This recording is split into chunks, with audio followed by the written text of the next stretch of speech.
युगांतरकारी गीत वंदे मातरम, जिसने गुलाम भारत में देशभक्ति की एक नई भावना जागृत की।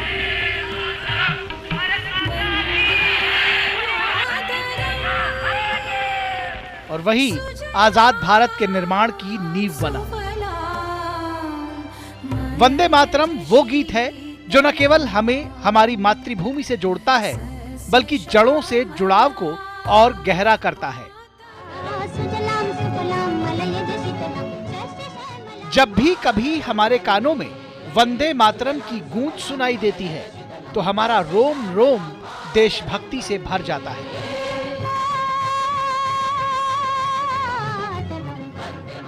हमारे भीतर ऊर्जा, गर्व और देशभक्ति की भावनाएं हिलोरे मारने लगती हैं।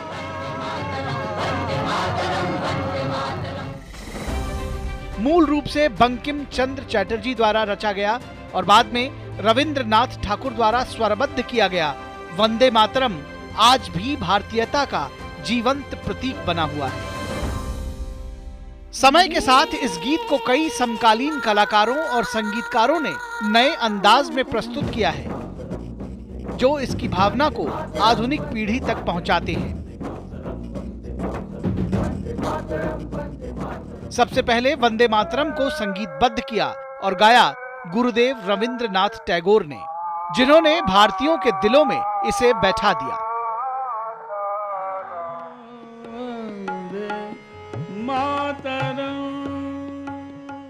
वहीं स्वतंत्रता की 50वीं वर्षगांठ के अवसर पर स्वस्थ नहीं होने के बावजूद पंडित भीमसेन जोशी ने संसद भवन के सेंट्रल हॉल में खड़े होकर वंदे मातरम गीत गाया।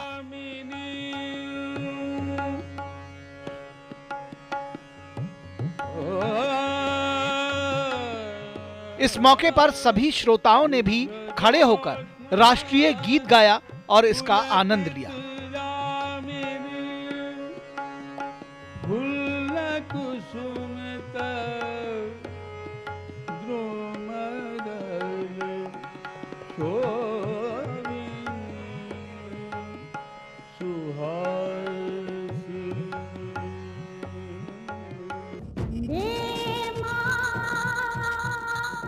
आजादी के बाद वंदे मातरम को जन जन तक पहुंचाया स्वर कोकिला लता मंगेशकर ने अपनी आवाज के जादू से। क्या बच्चा, क्या बूढ़ा, क्या जवान, सबके दिलों में वंदे मातरम की गूंज बैठ गई। स्वर कोकिला ने हिंदी में ही नहीं, कन्नड़ भाषा में इसकी शानदार प्रस्तुति देकर इसे देश के दक्षिणी हिस्से में लोकप्रिय करने में महती भूमिका अदा की।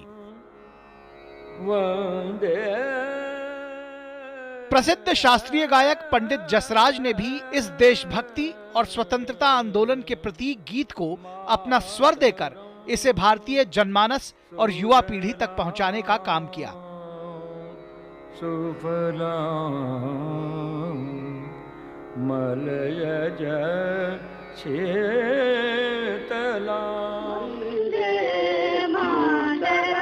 भारत रत्न और मशहूर शास्त्रीय गायिका MS सुब्बुलक्ष्मी ने अत्यंत भावपूर्ण ढंग से इसे गाकर नया आयाम दिया और दक्षिण भारतीय भाषाओं में लोकप्रिय किया।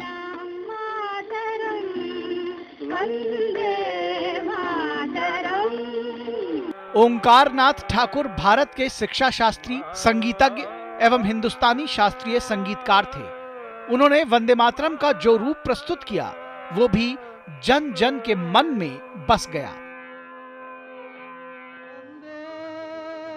प्रसिद्ध संगीत निर्देशक हेमंत कुमार मुखोपाध्याय ने भी अपने सुरों और गायन से वंदे मातरम को फिल्मों में अमर कर दिया। ये वंदे मातरम का एक ऐसा रूप था जो भारत की ऊर्जा, विविधता और गौरव को दर्शाता था।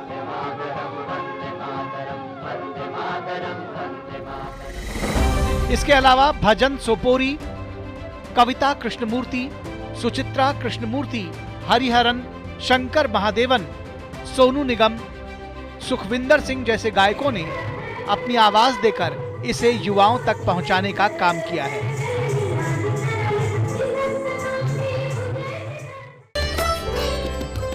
कई फ्यूजन बैंड्स, यूट्यूब आर्टिस्ट और स्कूल की टोलियों ने इस गीत को अपने अपने अंदाज में पेश किया। कभी सूफी रॉक के रूप में, कभी कर्नाटक और जैज के मिश्रण में, तो कभी लोक वाद्य यंत्रों के साथ बहुभाषीय संस्करणों में। यही वजह है कि अब वंदे मातरम नई पीढ़ी के दिलों को भी छू रहा है।